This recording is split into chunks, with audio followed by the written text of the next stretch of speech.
Stock x ray में हम आज बात करेंगे आईटी कंपनीज की। देखिए, आईटी कंपनीज के नतीजों से जनरली नतीजे के सीजन की शुरुआत होती है। अब हम 30 सितंबर पर खड़े हैं और अक्टूबर 10 के आसपास से रिजल्ट सीजन शुरू हो जाएगा। जनरली टीसीएस अपने नतीजे सबसे पहले देता है। आईसीआईसीआई सिक्योरिटीज की एक रिपोर्ट आई है दिग्गज आईटी कंपनीज को लेकर। उन्होंने कहा है कि दिग्गज आईटी कंपनीज के जो रिजल्ट्स रहेंगे वो Q1 जैसे ही रहेंगे। Q2 में कोई खास बदलाव नहीं देखने के लिए मिलेगा। एचसीएल इंफोसिस के एचसीएल के और इंफोसिस के जो नतीजे रहेंगे वो तो थोड़े बेहतर दिखाई दे सकते हैं। टीसीएस इस तिमाही नतीजों में भी सुस्त रहेगा। विप्रो के नतीजे थोड़े निराश कर सकते हैं प्रॉफिट फ्रंट पर। ट्रेड डील के इंतजार से जो डिमांड साइकिल है, जो डिमांड ग्रोथ है, वो सुस्त है, क्योंकि लोग ये एक्सपेक्ट कर रहे थे कि अगस्त सितंबर तक ट्रेड डील हो जाएगी इंडिया की। तो उसके बाद सभी को एक सिग्नल मिल जाएगा कि किस तरह से आईटी में डिमांड आने वाली है। लेकिन ट्रेड डील हो नहीं पाई है। इसकी वजह से जो अभी तक जो अमेरिकन जो कस्टमर हैं वो इंडिया के साथ डील नहीं कर रहे हैं, बड़ी नई डील नहीं कर रहे हैं। पुरानी डील जो चल रही है वो चल रही है, इसलिए ग्रोथ नहीं आ पा रही है आईटी कंपनीज में। और एक जो ग्रोथ थोड़ी बहुत जो मिलेगी वो मिलेगी रुपए की डेप्रिसिएशन की वजह से। ये रुपए का डेप्रिसिएशन हुआ है इस क्वार्टर में करीब 3% से ज्यादा का डॉलर के मुकाबले। तो उसकी वजह से मार्जिन में ज्यादातर आईटी कंपनीज को सहारा मिल जाएगा और वो जो बेनिफिट होगा वो उनके प्रॉफिट में रिफ्लेक्ट होता हुआ दिखाई देगा। तो ये एक थोड़ी सी पॉजिटिव चीज है जो कि आईटी कंपनीज के लिए इस क्वार्टर में वर्क करेगी। लेकिन एक बार देख लेते हैं कि किस आईटी कंपनीज के नतीजे कैसे रहने वाले हैं। तो इसमें देखें तो देखिए, सबसे पहले मैं टीसीएस से शुरुआत करता हूँ। टीसीएस की जो रेवेन्यू ग्रोथ है वो 4% रहेगी। इंफोसिस की रेवेन्यू ग्रोथ 4.1, एचसीएल की रेवेन्यू ग्रोथ 4.2 और विप्रो की रेवेन्यू ग्रोथ 3.5। तो रेवेन्यू ग्रोथ तो ठीक दिखेगी, लेकिन अब फंसेगा कहां पर? टीसीएस की पेट ग्रोथ जो आएगी वो नेगेटिव आ सकती है, -1.6। इंफोसिस और एचसीएल ये प्रॉफिट फ्रंट पर भी पॉजिटिव ग्रोथ दिखा पाएंगे क्यू ऑन क्यू बेसिस पर। और विप्रो में करीब डी ग्रोथ दिख सकती है 8.5% की। अब एक एक करके बात करता हूँ। अंशु जी, टीसीएस आपका व्यू सर, क्योंकि एक हमारे दर्शक बोल भी रहे थे कि उनको करीब 15% का लॉस है टीसीएस में। इन्वेस्टर क्या सोचे, ट्रेडर क्या सोचे टीसीएस पर सर? सर, पूरा आईटी सेक्टर ट्रेडर जितना दूर हो सकता है उतना दूर रहे, उतना बेहतर है आपके पैसे की सेहत के लिए। इन्वेस्टर्स के लिए 3018 के नीचे टीसीएस प्योर वैल्यू प्ले है। धीरे धीरे एसआईपी करके छोड़ दीजिए, 2-3 साल में आप लंबा पैसा कमा के निकलेंगे। ऑल टाइम हाई प्लस 10% 12% का एक्सटेंशन आराम से मिलेगा। बट एसआईपी करके छोड़ेंगे तो ही पैसा कमा पाएंगे। टाइमिंग करने की कोशिश करेंगे तब तो फिर आप फूफा जी के भरोसे बैठे हैं। या तो भगवान को पता है या फूफा जी को पता है कि आईटी में कब अच्छी न्यूज फ्लो आना स्टार्ट होगी। तो बेटर है कि टीसीएस इन्फोसिस पकड़ लीजिए, एसआईपी करके छोड़ते रहिए अगर आपको आईटी प्ले ही करना है तो।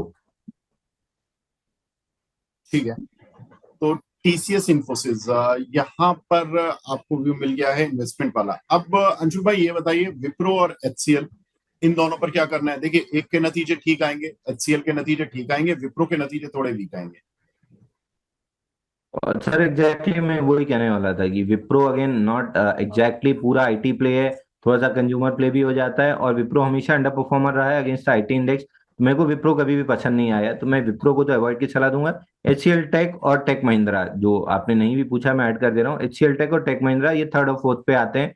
इनमें भी अगर एसआईपी करके छोड़ देंगे तो अगले 2-3 साल में जब तक ये पूरा इनका कार्यकाल खत्म होते आएगा तब तक ये ऑल टाइम हाई के ऊपर निकल चुके रहेंगे। ठीक है सर, मिड कैप आईटी पर उन्होंने कवरेज नहीं दी थी इस रिपोर्ट में, तो इसलिए मैंने मिड कैप आईटी के रिजल्ट्स की मैं एस्टिमेशन नहीं दिखा सकता। लेकिन अंशुल भाई एक चीज जो कि लाइक एलटीटीएस है, एलटीआई माइंड ट्री है, या आप परसिस्टेंट सिस्टम है, इन तीनों पर आपकी राय? कोई आपको लग रहा है कि चार्ट पर कि उनमें किसी में बाउंस बैक मिलेगा या कुछ होगा? सर मोमेंटम प्ले इधर उधर में थोड़ा सा आईटी इंडेक्स में जब बाउंस बैक बनेगा मेजर सपोर्ट जोन के आसपास है, तो परसिस्टेंट एम्फेसिस इनमें बन सकता है। बट अगेन वही है ना, मोमेंटम में अगर आप निकल नहीं पाए तो फिर आप लंबे से ट्रैप हो जाएंगे। तो बेटर है कि जहाँ पे सेक्युलर अप ट्रेंड है वहां मोमेंटम प्ले कर लीजिए तो ज्यादा बेटर है। कहीं फंस भी गए, वही बी वाले ट्रेडर अगर निकले भगवान भरोसे वाले, तो कम से कम पीछे से जो बाइंग वेव आएगी म्यूचुअल फंड की और एफआईआई की बाइंग की, उसमें आपको बेल आउट मिल जाएगा। यहाँ पे वो वेव अभी मिसिंग है, तो अवॉइड कर देना ज्यादा बेटर है। ठीक है, सर एक आपका फेवरेट शेयर टाटा टेक, अगर इस पर आपकी मैं राय जानना चाहूँ, हालांकि देखिए अमेरिकन आईटी से इसका ज्यादा संबंध नहीं है, और आईटी प्ले में भी इसका ऑटो से ज्यादा संबंध है। 50% रेवेन्यू इनका टाटा मोटर्स से ही आता है, बाकी इनका फिर बीएमडब्ल्यू के साथ करार हुआ था उससे आ रहा है। अब ये इस काउंटर को कैसे प्ले करना है, क्योंकि अच्छा चला था फिर सुस्त पड़ गया।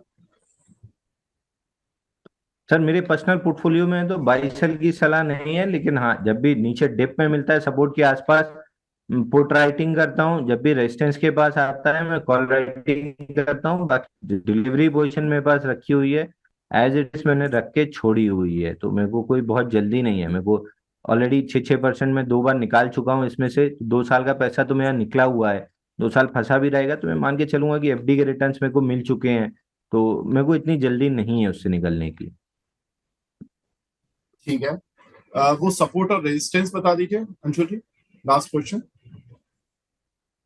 सर सपोर्ट नीचे 650 के आसपास पहला बनता है, और उसके बाद 611 पे मेजर सपोर्ट है। ऊपर रेजिस्टेंस 745 के आसपास आएगा, 745 निकलता है तो फिर करीब करीब 821 के आसपास, 745, 790 और 828 ये रेजिस्टेंस जोन है।